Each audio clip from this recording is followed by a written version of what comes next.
Hello everyone, welcome to crack with MCQ. Crack with MCQ में आप सभी का स्वागत है। आज हम लोग बात करेंगे बिहार मद्य निषेध दरोगा पोस्ट 64 का मेंस क्वेश्चन एनालिसिस करेंगे, जिसका एग्ज़ाम 23/6/2024 को हुआ, जो कि बीपीएससी द्वारा एक लेटेस्ट एग्ज़ाम है। इसके बाद कोई एग्ज़ाम नहीं हुआ है। हम आज क्वेश्चन का एनालिसिस करेंगे और आपको हम बोर्ड का यानी बीपीएससी बोर्ड का आपको हम असलियत भी बताएंगे और उसका क्वेश्चन पूछने का ट्रेंड भी बताएंगे, किस सेक्शन से कितने क्वेश्चन पूछे जा रहे हैं और कौन सी बुक से ज़्यादा क्वेश्चन पूछे जा रहे हैं। आज हम आपको सब बताने वाले हैं। जो लोग बिहार दरोगा स्पेशली तैयारी कर रहे हैं उनके लिए ये एनालिसिस काफ़ी इम्पॉर्टेंट हो जाती है, क्योंकि लेटेस्ट पैटर्न से ही पता चलता है कि आने वाला एग्ज़ाम में किस टाइप के क्वेश्चन पूछे जाएंगे। देखिए, हम आज बात करेंगे लूसेंट से, और बहुत सारे लोग ये भी बताए थे कि सर आप जो है ज्ञान बिंदु का जो बुक है उससे भी आप एक बार एनालिसिस कीजिएगा कितना क्वेश्चन आएगा। तो आप सभी के डिमांड पर जो है ज्ञान बिंदु का हमारा लेटेस्ट एडिशन जो है ना, 3rd एडिशन आपके सामने दिख रहा होगा, और आपको हम ये भी बताएंगे इस बुक से कितने क्वेश्चन पूछे हुए हैं वो भी बताएंगे। और स्पेशली आपको जो ये दिख रहा होगा यहाँ पर 60% इसी पुस्तक से क्वेश्चन आते हैं। तो इसका भी असलियत आपको मैं बताऊंगा, लेकिन इसका एक स्पेशल वीडियो मैं आपके सामने लेकर आऊँगा। इसमें कितनी सच्चाई है 60% वाला, ये आपको मैं बताऊंगा। खैर, इससे आज जो है बिहार मद्य निषेध का इससे ही बताऊंगा कितने क्वेश्चन आपको देखने को मिला था और लूसेंट से कितने क्वेश्चन देखने को मिले हैं, सबकी आज हम बात करेंगे। लेकिन हम आज बात करेंगे लूसेंट से। आगे बढ़ने से पहले आपसे एक रिक्वेस्ट है कि अगर आप लोग इस चैनल पे नए हैं तो इस चैनल को लाइक और सब्सक्राइब कर लीजिएगा, क्योंकि जितने भी बिहार दरोगा से रिलेटेड और बिहार के एग्ज़ाम से जितने भी रिलेटेड है, बिहार पुलिस, बिहार एग्ज़ाम और बिहार दरोगा कोई भी एग्ज़ाम हो, उसको सारा अपडेट आपको लेटेस्ट मिल जाएगा यहाँ पर। चलिए, हम सबसे बात करेंगे पहले कि कितने क्वेश्चन इसमें पूछे गए थे मद्य निषेध में। तो बात यहाँ पे दिख रहा होगा आपको, रीजनिंग से 18 क्वेश्चन था और मैथ से 7 क्वेश्चन था। टोटल 25 क्वेश्चन मैथ रीजनिंग था। ज्योग्राफी नहीं, यहाँ पे हिस्ट्री से कर लीजिएगा। हिस्ट्री से 13 क्वेश्चन था, पॉलिटी से 14 क्वेश्चन था, और ज्योग्राफी और इन्वायरमेंट दोनों मिलाकर करीब 20 क्वेश्चन थे। और साइंस से क्वेश्चन, फिजिक्स में 5 थे, केमिस्ट्री में 8 थे और बायो में 3 क्वेश्चन थे।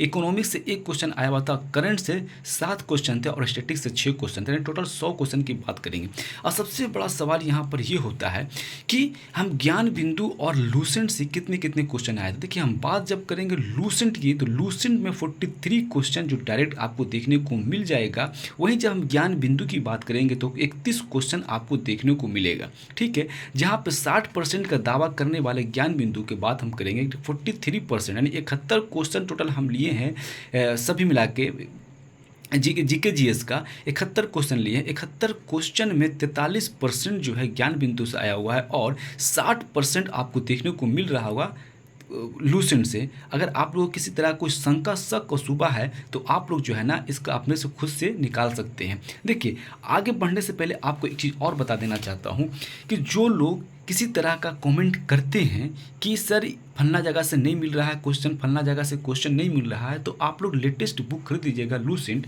वहाँ से आपको सारा क्वेश्चन मिल जाएगा और पेज बाय पेज जो बताते हैं वो पेज बाय पेज आपको देखने को मिल जाएगा।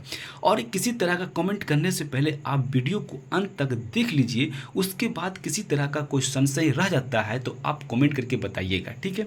जो लोग मेरे ग्रुप से जुड़ना चाहते हैं वो डिस्क्रिप्शन में लिंक दिया हुआ टेलीग्राम का, वहाँ से भी आप जुड़ सकते हैं।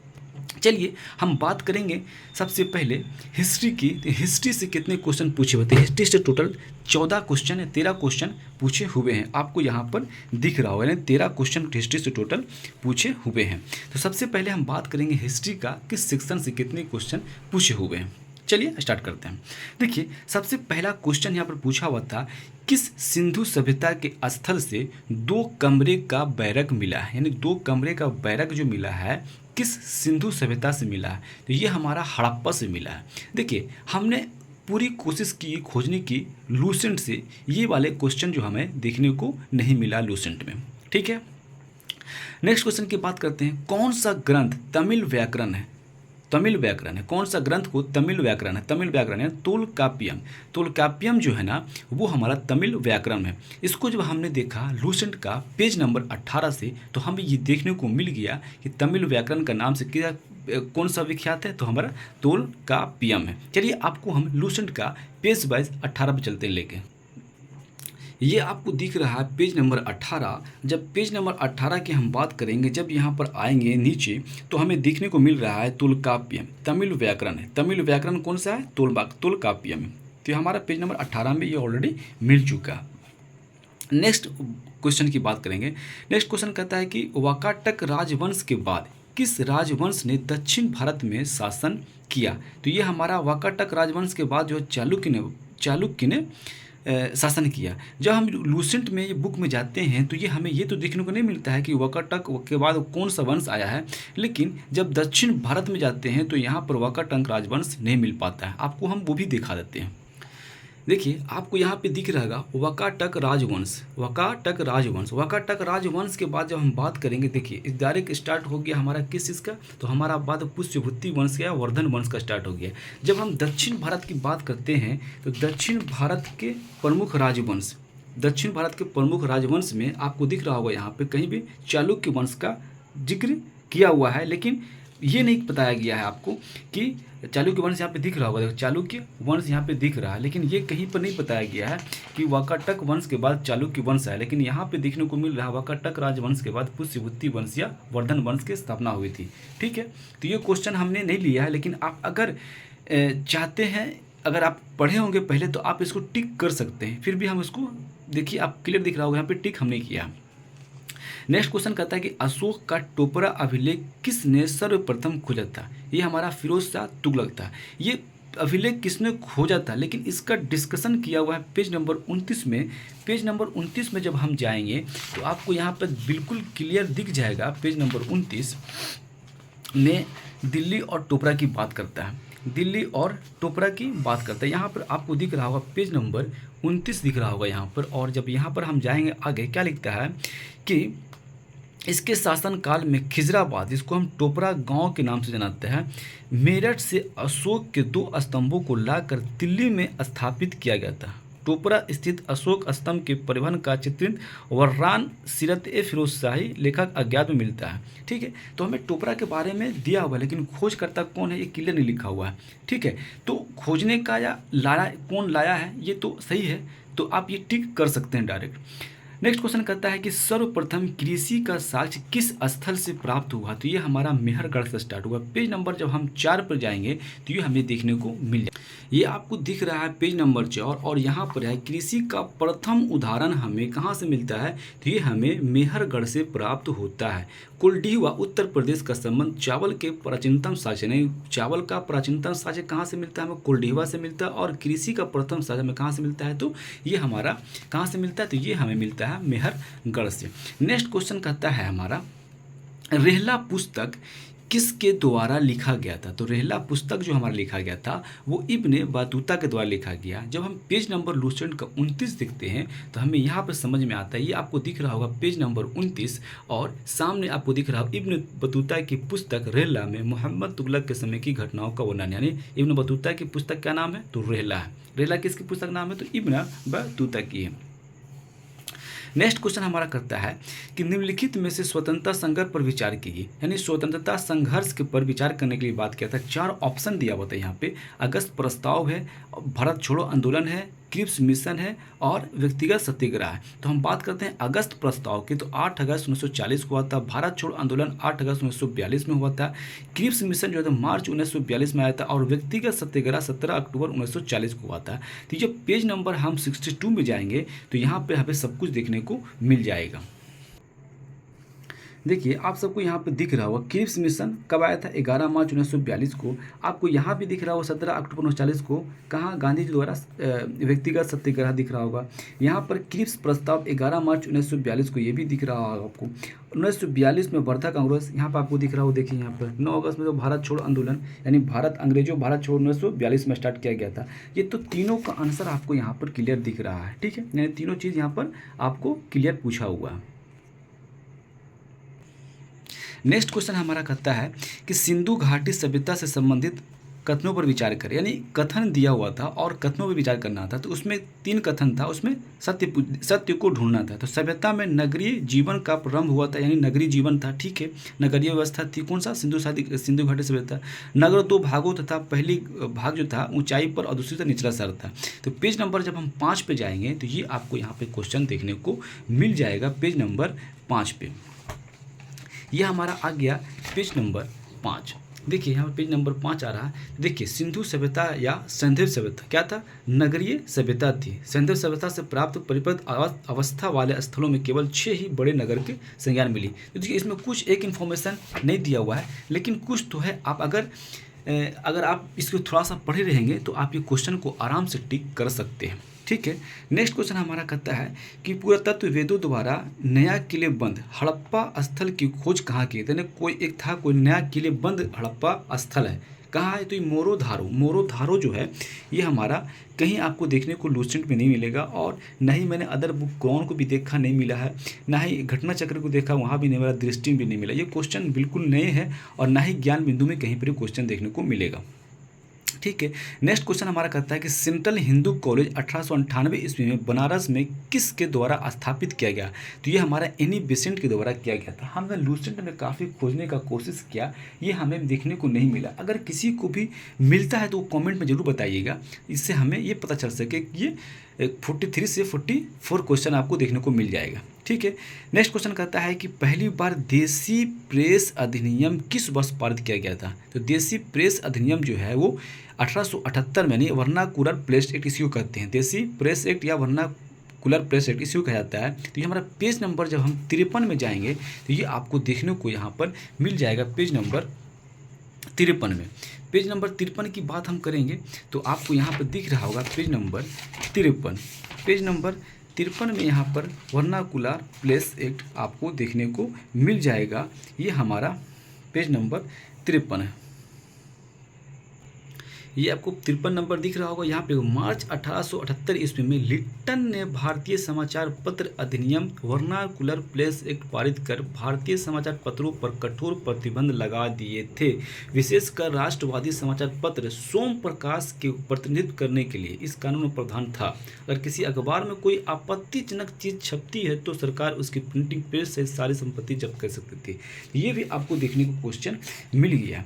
नेक्स्ट क्वेश्चन हमारा कहता है कि पहली बार रॉलेट एक्ट कब पारित किया गया था? रॉलेट एक्ट जो है 1919 में पारित किया गया था। जब हम आपको बात करते हैं उस पेज नंबर 60 पे जाएंगे तो आपको रॉलेट एक्ट देखने को मिल जाएगा। रॉलेट एक्ट कब पारित किया गया था? तो ये हमारा 1960 को किया गया था। क्या है? 19 मार्च 1900 ईस्वी को रॉलेट एक्ट लागू किया गया था और इसी के विरुद्ध में गांधी जी ने देशव्यापी हड़ताल बुलाई थी। नेक्स्ट क्वेश्चन हमारा कहता है कि भारतीय स्वतंत्रता संघर्ष पर विचार कर सही उत्तर का चयन करें। इसमें 4 ऑप्शन दिए हुए थे और 4 ऑप्शन में ये बताया गया था कि ये बताइए इनमें से कौन सही होगा।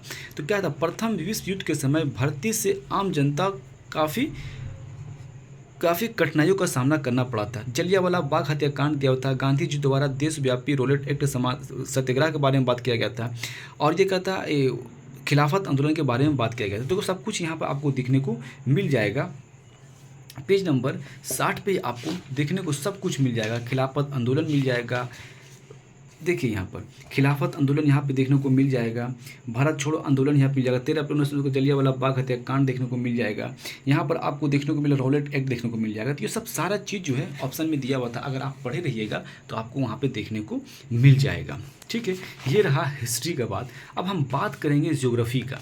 ज्योग्राफी और इन्वायरमेंट जो है ना दोनों इसी में मिक्स है। देखिए ज्योग्राफी और इन्वायरमेंट दोनों को मिल के टोटल 20 क्वेश्चन पूछे हुए हैं। 20 क्वेश्चन का हम आपको पूरा दिखाएंगे कि कितने कितने क्वेश्चन पूछे हुए हैं। नेक्स्ट क्वेश्चन हमारा है ज्योग्राफी का। पूर्व दिशा की ओर प्रभावित होने वाली नदियाँ कौन सी हैं? इसमें बहुत सारे ऑप्शन दिए हुए थे। तापी थी, नर्मदा था, भरतपुर था। यानी तापी, नर्मदा और भरतपुर था वो तीनों जो है पश्चिम की ओर बहने वाली नदियाँ है और वैतरणी नदी जो थी वो पूर्व की ओर बहने वाली नदी।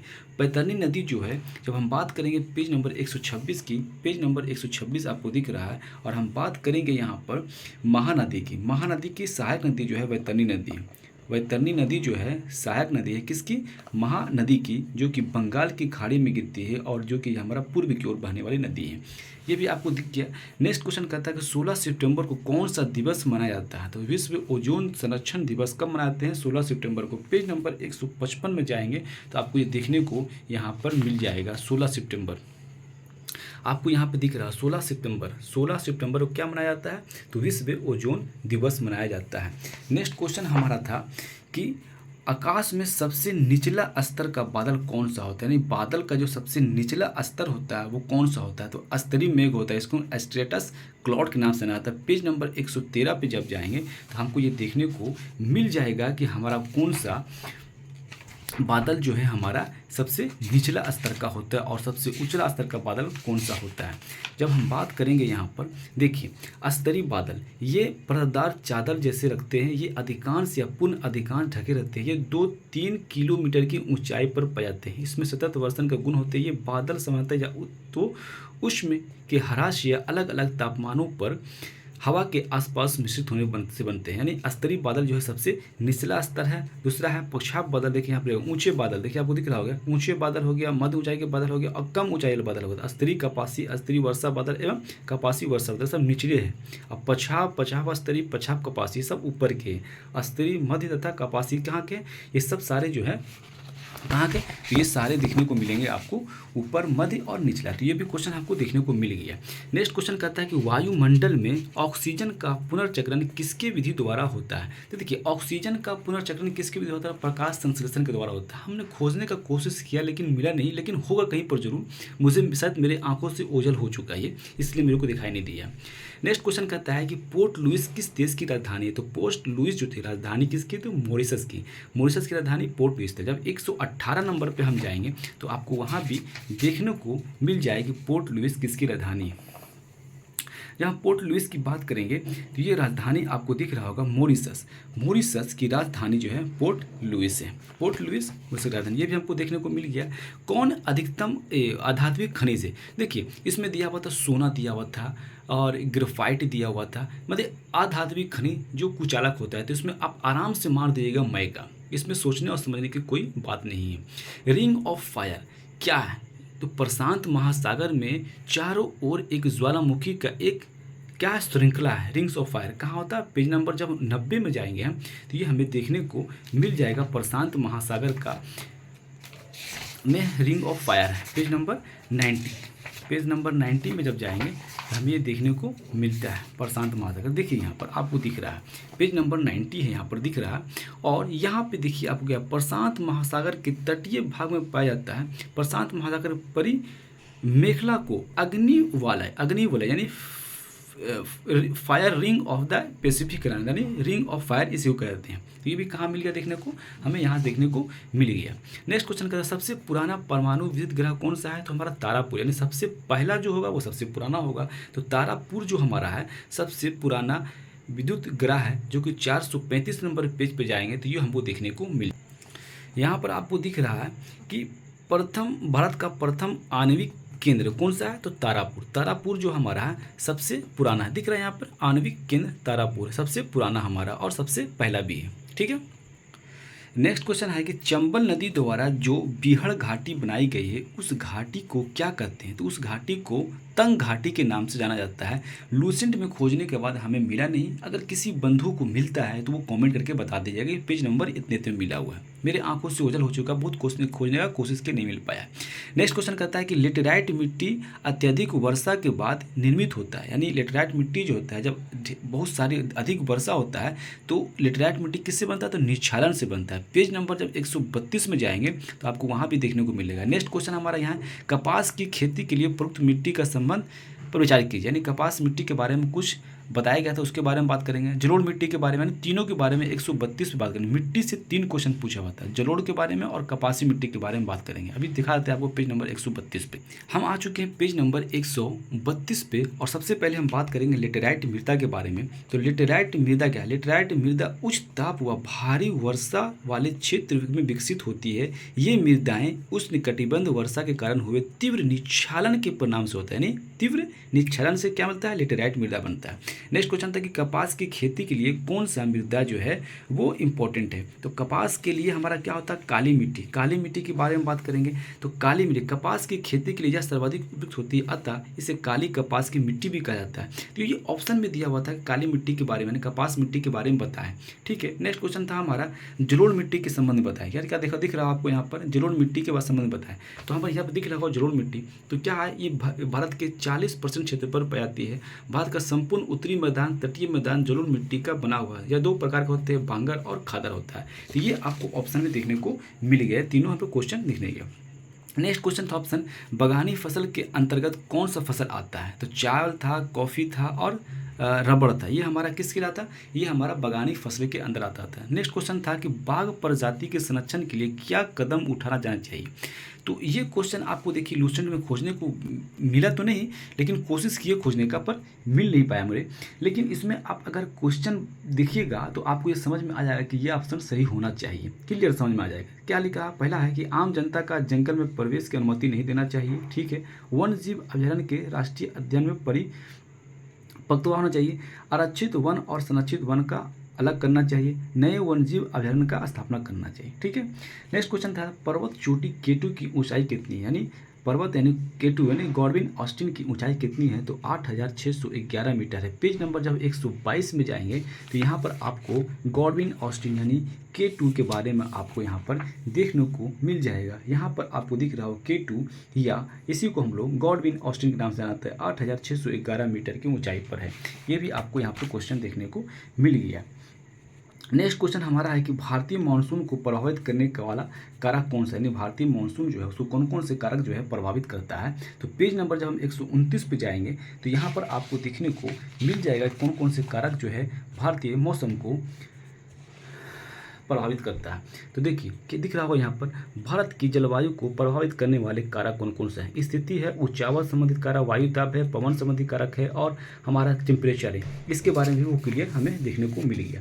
नेक्स्ट क्वेश्चन आया था हमारा कि सूची 1 को सूची 2 से मिलान करें। जो जिला दर्रा था जम्मू कश्मीर में था। नाथुला दर्रा कहाँ है, तो सिक्किम में है। बोमडिला कहाँ, अरुणाचल प्रदेश में। शिव किला कहाँ, तो हिमाचल प्रदेश में। पेज नंबर 121 में जाएंगे जो सारा दर्रा जो है आपको यहाँ पर देखने को मिल जाएगा। ये आपका रहा पेज नंबर 121 और ये हमारा दिख रहा होगा जो जिला दर्रा लद्दाख में है, शिव किला दर्रा हिमाचल प्रदेश में है, नाथुला दर्रा सिक्किम में है और बोमडिला अरुणाचल प्रदेश में है। ये भी क्वेश्चन आपको यहाँ पर देखने को मिल गया। नेक्स्ट क्वेश्चन था कि पृथ्वी पर वनस्पति और वन्यजीव को किसके खतरा नहीं, यानी पृथ्वी पर जो वनस्पति और वन्यजीव को किससे खतरा नहीं है। तो हम वन रोपण और सामाजिक कृषि यानी समाधि की कृषि करेंगे, यानी तो इसमें हमको वन खतरा नहीं था। इसमें देखिए ऑप्शन में जब आप जाइएगा ना तो आपको आराम से ये क्वेश्चन टिक कर लीजिएगा, क्योंकि लूसेंट में है दिया हुआ लेकिन ये खोजने पर मिला नहीं मुझे। ठीक है, तो ये कॉमन सेंस वाली क्वेश्चन है, तो ये क्वेश्चन आप अपने आप से सही कर देंगे आप। नेक्स्ट क्वेश्चन कहता है कि गारो पहाड़ी कहाँ है। तो गारो पहाड़ी कहाँ है, मेघालय में। पेज नंबर 123 में अगर आप जाएंगे तो आपको गारो पहाड़ी के बारे में क्लियर मिल जाएगा। पेज नंबर 123 जो आपको यहाँ पर दिख रहा होगा, पेज नंबर 123 ये आप दिख रहा है। मेघालय राज्य में पश्चिम से पूर्व की ओर गारो, खासी एवं जयंतिया पहाड़ियाँ हैं। कहाँ पर है, ये हमारा देखने को मिल जाएगा। कहाँ पे, तो ये हमें देखने को मिलता है पेज नंबर 123 में, मेघालय में। ठीक है, नेक्स्ट क्वेश्चन हमारा कहता है कि ध्यानपूर्वक अध्ययन कीजिए, यानी उत्तरी ध्रुव बिंदु जो है जल में अवस्थित है, यानी उत्तरी ध्रुव बिंदु जो है वो जल में अवस्थित है और दक्षिणी ध्रुव जो है स्थल खंड में है। ये लूसेंट में देखने को नहीं मिला। ठीक है, तो ये इसको हम नहीं लेते हैं। ठीक है, ये हमारा हो गया किसका, ये हमारा हो गया जियोग्राफी और इन्वायरमेंट का। अब नेक्स्ट हम बात करेंगे साइंस में केमिस्ट्री का, बायोलॉजी का और शायद साथ में फिजिक्स का। तो सबसे पहले हम बात करेंगे केमिस्ट्री का। तो केमिस्ट्री की बात हम करेंगे तो पहला क्वेश्चन हमारा है जैव अनिम्नीकरण पदार्थ कौन सा है। तो देखिए जैव अनिम्नीकरण पदार्थ जो है जब लूसेंट में खोजेंगे तो आपको देखने को मिलेगा बहुत शॉर्ट में दिया हुआ है, लेकिन आप जब कॉमन सेंस लगाइएगा, देखिए पॉलीथीन क्या गलता है अपने आप से, डिटर्जेंट गलता नहीं है, ब्लीचिंग पाउडर गलता नहीं, प्लास्टिक गलता नहीं। जैव अनिम्नीकरण ये होता है कि जिससे सूक्ष्म जीव द्वारा गलाया ना जा सके, तो जैव अनिम्नीकरण होता है। अजैव निम्नीकरण होता है कि सूक्ष्म जीव द्वारा वो सारा का सारा जो है काम, सारा का सारा अपशिष्ट को वो खत्म कर चुके। तो वो हमारा जैव एनिमीकरण होता है। तो इसको आप आराम से मार सकते हैं कॉमन सेंस से क्वेश्चन को, ठीक है। नेक्स्ट क्वेश्चन हमारा है कि सूची 1 को सूची 2 से मिलान करें। सबसे पढ़ता था हमारा एंटीसेप्टिक के बारे में था, और दूसरा प्रतिजैविक था, तीसरा हमारा रोगाणुनाशक था, तीसरा हमारा कीड़ानाशक यानी एनाल्जेसिक था। तो ये जब पेज नंबर 362 पे जाएंगे तो ये सब आपको देखने को मिल जाएगा। देखिए यहाँ पे आपको दिख रहा होगा एंटीसेप्टिक के बारे में दिया हुआ है, एंटीपायरेटिक बारे में ज्वार संबंधी और दर्द के बारे में दिया हुआ था, हमारा पल्थियम एंटासिड के बारे में था, एंटीबायोटिक्स के बारे में था। तो ये सारा क्वेश्चन आपको यहाँ पर देखने को मिल गया। नेक्स्ट क्वेश्चन हमारा कि धात्विक खनिज कौन सा है, तो मैकेनिज्म ज्योग्राफी में ले लिया था, इसको छोड़ दीजिए आप। नेक्स्ट क्वेश्चन था कि 3Fe4H2O का रिएक्शन करना था, और रिएक्शन दिया हुआ था, इसमें बताना था कि क्या क्या इसमें हो रहा है। तो Fe का ऑक्सीकरण हो रहा है, H2O का अपचयन हो रहा है, और H2O का ऑक्सीकरण एजेंट की तरह काम कर रहा है। ये लूसेंट में देखने को नहीं मिला। नेक्स्ट क्वेश्चन हमारा कहता है विलयन में H+ आयन की सांद्रता बढ़ने पर विलयन की pH पर क्या प्रभाव पड़ेगा। pH कम हो जाता है। हमने कोशिश किया खोजने का, मिला नहीं। अगर किसी बंधु को मिला हो तो वो कॉमेंट करके जरूर बताएगा। हमने बहुत कोशिश किया खोजने का इसको। नेक्स्ट क्वेश्चन कहता है किसी वसीय खाद्य पदार्थ को खुला छोड़ देने पर ऑक्सीजन के कारण गंध और रंग में परिवर्तित हो जाता है। इस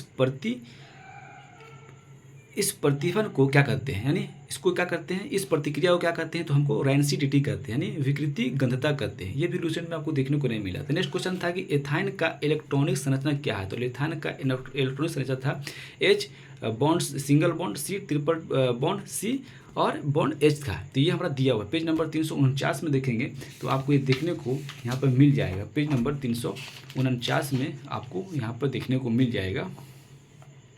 पेज नंबर 349 यहाँ पे दिख रहा होगा एल्काइन एथाइन यानी C2H2 और H, ये क्लियर आपको दिख रहा है यहाँ पर। तो ये क्वेश्चन भी आपको यहाँ पर देखने को मिल गया, ठीक है।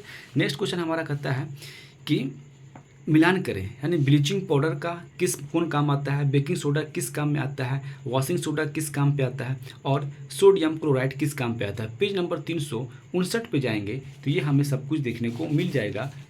आपको हम दिखा देते हैं।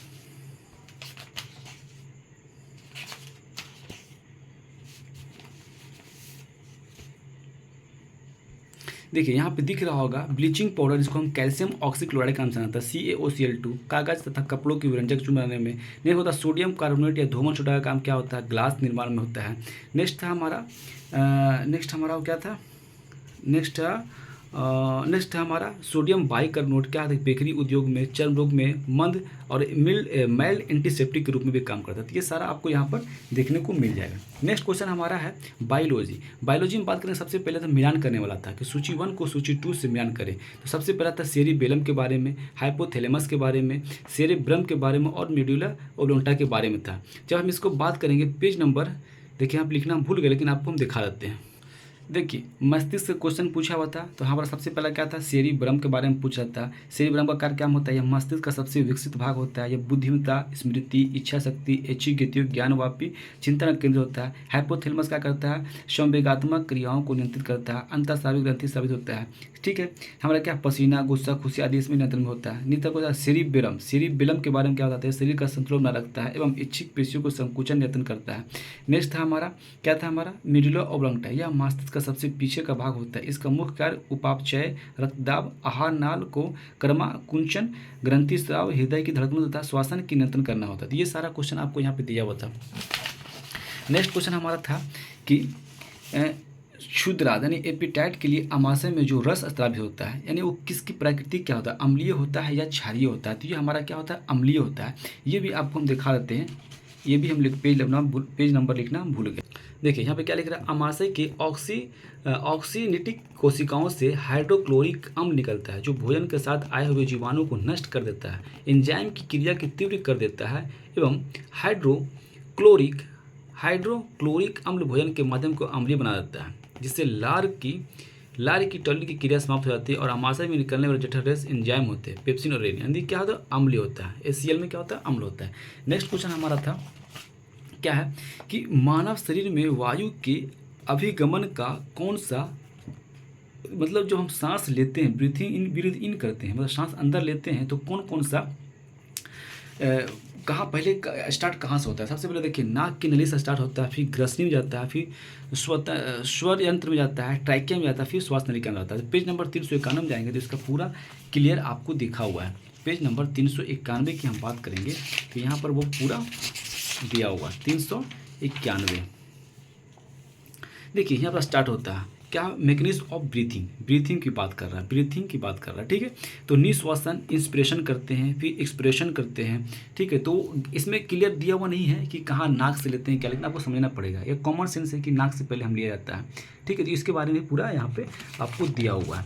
नेक्स्ट हमारा आता है फिजिक्स के बारे में बात करेंगे। यह हमारा ज्योग्राफी हो गया, केमिस्ट्री हो गया, और नेक्स्ट हमारा जो है फिजिक्स के बारे में बात करेंगे। नेक्स्ट क्वेश्चन है सरल लोलक का आवर्त काल का व्यंजक क्या होता है? तो 2πm/kg होता है। तो यहाँ पर आपको दिख रहा होगा t बराबर 2π√L/g होता है। नेक्स्ट क्वेश्चन होता है प्रकाश से संबंधित कथनों पर विचार करें। प्रकाश एक विद्युत चुंबकीय तरंग है, इसके गमन करने के लिए कोई माध्यम की आवश्यकता नहीं होती है। 4 ऑप्शन दिए हुए थे, उसमें से छांटना था आपको सत्य कथन। तो ये भी आपको हम दिखा देते हैं। प्रकाश आपको यहाँ प्रकाश के बारे में दिख रहा होगा। प्रकाश एक प्रकार की ऊर्जा है जो विद्युत चुंबकीय तरंगों के रूप में संचरित होती है। इसका ज्ञान हमें आंखों द्वारा प्राप्त होता है। और यहाँ पे आपको दिख रहा होगा विद्युत चुंबकीय तरंग अनुप्रस्थ होती है, अतः प्रकाश भी एक अनुप्रस्थ तरंग है। प्रकाश एक ध्रुवण सिद्धि द्वारा प्रकाश तरंग अनुप्रस्थ होती है, ठीक है। ये भी क्लियर आपको समझ में आ गया। नेक्स्ट क्वेश्चन हमारा था फिजिक्स का कि असत्य कथनों पर पहचानिए, यानी फ्लेमिंग के दाएं हाथ के नियम के मध्यम अंगुली से चुंबकीय क्षेत्र की दिशा ज्ञात होती है, जो गलत होती है। 325 में इसका ऑप्शन दिया हुआ था। 325 में आपको ये बताया गया है, 325 पे आपको देखा फ्लेमिंग के दक्षिणी हाथ का नियम का उपयोग करते हैं। इस नियम के अनुसार यदि दाहिने हाथ का तर्जनी मध्यमता अंगूठे को इस प्रकार फैलाएं कि ये तीनों एक दूसरे के परस्पर लंबवत हो जाए, तो यहाँ पर क्या होगा, गति की दिशा और संकेतिक करता है मध्यम। यहाँ पेज नंबर 325 में आपको यहाँ पे देखने को वाला क्वेश्चन मिल जाएगा। नेक्स्ट क्वेश्चन हमारा किसी दूर बिंदु स्रोत से अति श्वेत प्रकाश का किरण स्रोत के बीच में एक घूमती हुई चमकती डिस्क रख दिया जाए तो क्या होगा? तो हमारा क्या होता है, वो चारों तरफ से डिस्क की तरफ फैल जाता है, तो विवर्तन कारण होता है। पेज नंबर 316 पे जब जाएंगे हम तो हमें आपको यहाँ विवर्तन के बारे में क्लियर दिया हुआ है। क्या लिखा हुआ? प्रकाश का विवर्तन, डिफ्रैक्शन ऑफ लाइट। प्रकाश को बहुत छोटे अवरोध के किनारों पर थोड़ा मुड़कर उसकी छाया में प्रवेश करने की घटना को विवर्तन कहते हैं। तो विवर्तन के बारे में आपको यहाँ पर दिया हुआ है, ठीक है। नेक्स्ट क्वेश्चन था हमारा नॉन स्टैटिक्स के बारे में देख लेते हैं। क्या धन का निष्कासन सिद्धांत किसने दिया था? धन का निष्कासन सिद्धांत जो हमारे नौरोजी द्वारा दिया गया था। पेज नंबर जब हम 57 में जाएंगे ये आपको देखने को मिल जाएगा। ये आपको यहाँ पर दिख रहा होगा, नौरोजी दत्ता एवं वाचा ने धन निष्कासन का सिद्धांत का प्रतिपादन किया था, है ना। आपको दिख रहा है यहाँ पर धन का पलायन का सिद्धांत का वर्णन अपने पुस्तक property and un-British rule of India में किया गया था। नेक्स्ट क्वेश्चन था कि राजलक्ष्मी पूछा सुगंधा और किस फसल का किस्म है? तो ये चावल की किस्म है। हमारे समाज में पुरुष और महिला का लिंग विभाजन को जो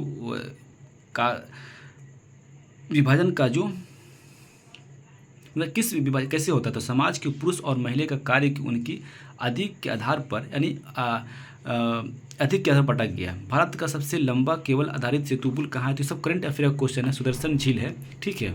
ओखा, बेटा, द्वारका और सिग्नेचर ब्रिज के नाम से जाना जाता है। क्या मिशन दिव्य शास्त्र का संबंध किससे था? तो हमारा ये अग्नि 5 से था। पेज नंबर 445 पे देखेंगे तो आपको मिल जाएगा। नेक्स्ट क्वेश्चन हमारा था कि सार्क का सदस्य तो कौन सा देश नहीं है? तो इंडिया, बांग्लादेश, भूटान, मालदीव और म्यांमार। तो ये आपको 445 में सार्क के बारे में दिया था, इसमें छटना था, इसमें कौन नहीं है। नेक्स्ट क्वेश्चन कहता है कि विश्व में प्रथम मेलानिस्टिक टाइगर सफारी किस राज्य में शुरू हुआ है? तो ये हमारा उड़ीसा में शुरू हुआ है, ठीक है। नेक्स्ट क्वेश्चन हमारा था कि माई प्रेसिडेंशियल ईयर ऑफ रूल, यानी 4 बुक का नाम दिया होता है। माई प्रेसिडेंशियल ईयर कौन लिखा? तो आर वेंकट लिखा है। माई कंट्री माई लाइफ जो है LK लाल कृष्ण अडवाणी द्वारा लिखा गया था। द इनसाइडर जो था PV नरसिम्हा राव द्वारा देखा गया। Dynamic of an open society ये अटल बिहारी वाजपेयी द्वारा दिया था। तो ये आपको हमारे पेज नंबर 459 पे देखने को ये सब मिल जाएगा क्वेश्चन, ठीक है। अब नेक्स्ट हम बात करेंगे पॉलिटी की। तो पॉलिटी के कितने क्वेश्चन आपको देखने को मिला यहाँ से वो भी आपको हम दिखा देते हैं। देखिए पॉलिटी में टोटल क्वेश्चन जो पूछे हुए थे, टोटल क्वेश्चन 13 क्वेश्चन थे, यानी 14 क्वेश्चन थे। 14 क्वेश्चन में सबसे पहले हम बात करेंगे पॉलिटी का। तो किस अनुच्छेद में भारत सरकार ने कार्यों का वर्णन किया है? तो आर्टिकल 77 लूसेंट में देखने को नहीं मिलेगा। सहकारी समितियों का वर्णन किस अनुच्छेद में है? तो 43B में है, ये भी लूसेंट में नहीं है। PK थुंगर समिति किस संबंधित है? तो पंचायती राज यानी स्थानीय स्वशासन से, ये भी नहीं दिया हुआ है। स्थानीय स्वशासन का प्रतिनिधित्व का चुनाव लड़ने का न्यूनतम उम्र क्या है? 21 वर्ष है, ये भी नहीं दिया। यानी पंचायती स्थानीय स्वशासन क्या है? पंचायती राज। तो पंचायती राज और नगर निगम, तो इसमें ये दोनों आपको देखने को नहीं मिला मेरे को। सूची 1 को सूची 2 से मिलाना था। तो राज्य में क्या होता है, राज्यपाल होता है। संघ में क्या होता है, यानी केंद्र में क्या होता है, पीएम होता है। ग्राम पंचायत में क्या होता है, सरपंच होता है। और नगर निगम में क्या होता है, महापौर होता है।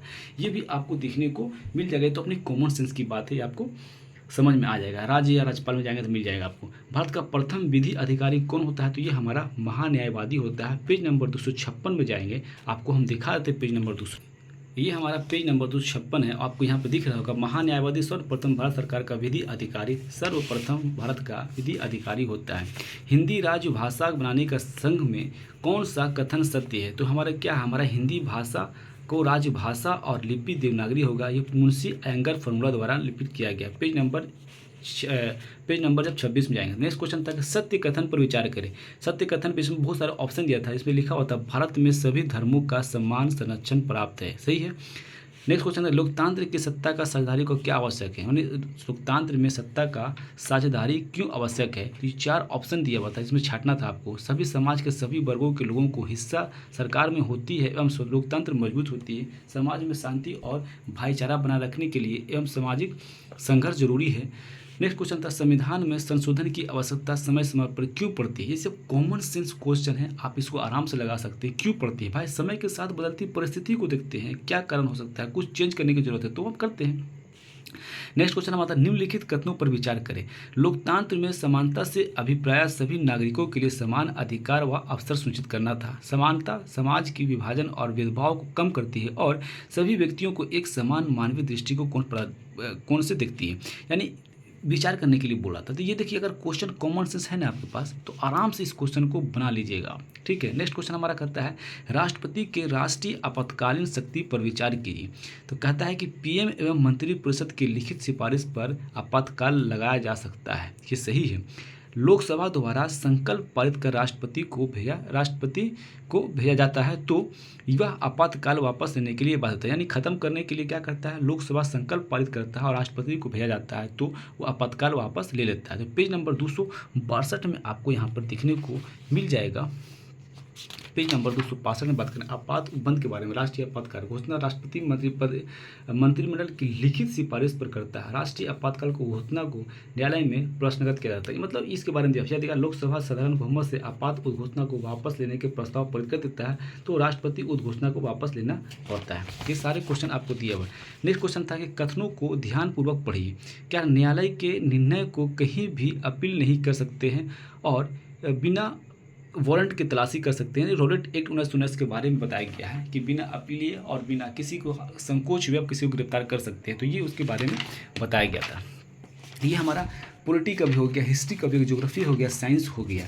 तो टोटल हम आप बात करते हैं टोटल क्वेश्चन पे, तो हमें देखने को मिलेगा 43 से 45 क्वेश्चन जो हमें कहाँ से मिला, लूसेंट, यानी 60% लूसेंट से मिल गया देखने को। और ज्ञान बिंदु से 31, इसका भी आपको हम प्रूफ दिखा देते हैं ज्ञान बिंदु से कितने क्वेश्चन आपको देखने को मिल जाएगा। आपके सामने सब कुछ लाइव है। देखिए ज्ञान बिंदु के बारे में, ये हमारा ज्ञान बिंदु का सेट है और दिख रहा होगा बिहार पुलिस मद्य निषेध उत्पाद दरों 26 पूर्व नियुक्त की मुख्य परीक्षा 23/6/2024 को हुआ था। देखिए यहाँ पर दिया हुआ है, निम्नलिखित में से पूर्व की दिशा को प्रभावित होने वाली नदी कौन सा है। जैसे ब्लैक कलर से जो आपको दिख रहा है ना, इसका मतलब ये होगा कि फ्रॉम दरोगा सीरीज 1 सेकेंड एडिशन बुक में दिया हुआ, पेज नंबर 345 नोट्स में दिया हुआ, ये क्वेश्चन नोट्स में दिया हुआ। यानी काला कलर का देख सकते हैं कितने लोग पूछा हुआ है, यानी जो ब्लैक कलर का यहाँ पर मार्क किया हुआ मतलब ये क्वेश्चन पूछा हुआ। तो आपको हम सामने आपको गिन देते हैं कितने क्वेश्चन आपको पूछा हुआ। देखिए काला नंबर 1 हुआ, काला 2, देखिए 3, यहाँ आपको दिख रहा होगा 4, आपको दिख रहा होगा यहाँ 5, यहाँ 6, यहाँ पर दिख रहा है आपको 7 दिख रहा। 7 के बाद आपको यहाँ पर आएंगे 8 क्वेश्चन हो गया। 8 यहाँ पे देखिए 9, यहाँ 10, 11, 12, 13, 14, 15, 16, 17, 18, 19, 20, 21, 22, 23,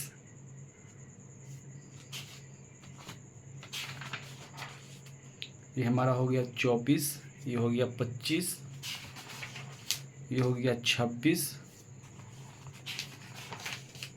ये हमारा हो गया 27, 27 के बाद फिर हो गया यहाँ पर 28, ये हो गया 29, ये हो गया 30, ये हो गया 31, 31 है कि यहाँ पर हो गया 32, यानी 32 क्वेश्चन जो है ज्ञान बिंदु में आपको देखने को मिल जाएगा। कितना में 71 क्वेश्चन हम स्टैटिस्टिक्स और सारे क्वेश्चन जब उठाए तो हमें कितना मिला देखने को ज्ञान बिंदु से? ज्ञान बिंदु से हमें देखने को मिला हमारे को 32 क्वेश्चन। वहीं आपको जब लूसेंट की बात करेंगे तो 43 क्वेश्चन मिला, यानी 13 क्वेश्चन ज़्यादा मिला। 32 और 11 क्वेश्चन आपको ज़्यादा देखने को मिल रहा है। कहाँ पे? लूसेंट से, यानी 60%। 71 का 43 निकालिएगा यानी तो परसेंट निकालिएगा तो 60%, और 31 में यानी 32 से 43%, यानी 45% कहाँ से मिल रहा है आपको? ज्ञान बिंदु से मिला है। अब आप डिसाइड कर लीजिए भाई क्या करना है। यहाँ पेज नंबर 800 पेज है और 400 पेज है, दोनों में से कौन अच्छा है आप देख सकते हैं। ये हमारा रहा मेंस का एनालिसिस। आपको बहुत जल्दी इसके बारे में भी आपको बताएंगे। बहुत से लोग इसके दीवाने हैं, उसके बारे में सच्चाई आपको बहुत जल्दी आपके सामने लाने वाले हैं। तो आज के लिए इतना रखते हैं, और अगर अच्छा लगता है तो लाइक और सब्सक्राइब कर लीजिएगा। और किसी तरह का कोई संशय, कोई मंसूबा, किसी तरह कोई संशय रहता है दिमाग में चल रहा हो तो कमेंट करके बता दीजिएगा। ठीक है, आज के लिए इतना ही। जय हिंद, जय भारत।